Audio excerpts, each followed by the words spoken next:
Alright, welcome to our dorm. I'm Aidon Fridge. I'm Ethan and welcome to Vickroy. Come on in.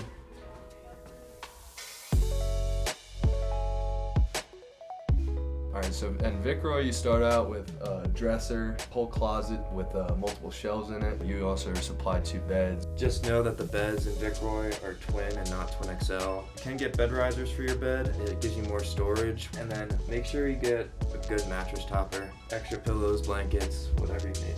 Necessities in the closet are definitely hangers. These shelves definitely help out a lot with your shower stuff. Shower basket is definitely an essential. Also, I got a ton of drawers down here for shoes, clothes, and towels. And then also a wash bin is definitely a necessity that you need in your room.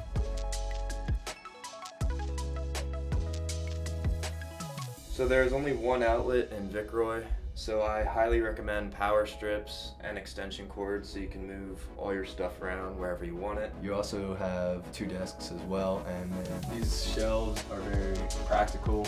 As you can see, I have the microwave there, and then all of my protein and extra food, and as well as bottles and whatnot. And then a fridge is also essential, so make sure you communicate with your roommate who's bringing the microwave and who's bringing the fridge. Make sure to personalize your room with just things that express your character, whether that be pictures of yourself, helmets such as in my room, and just all around stuff that expresses you. I'm Aidon. I'm Ethan. Thanks for checking out our room with us.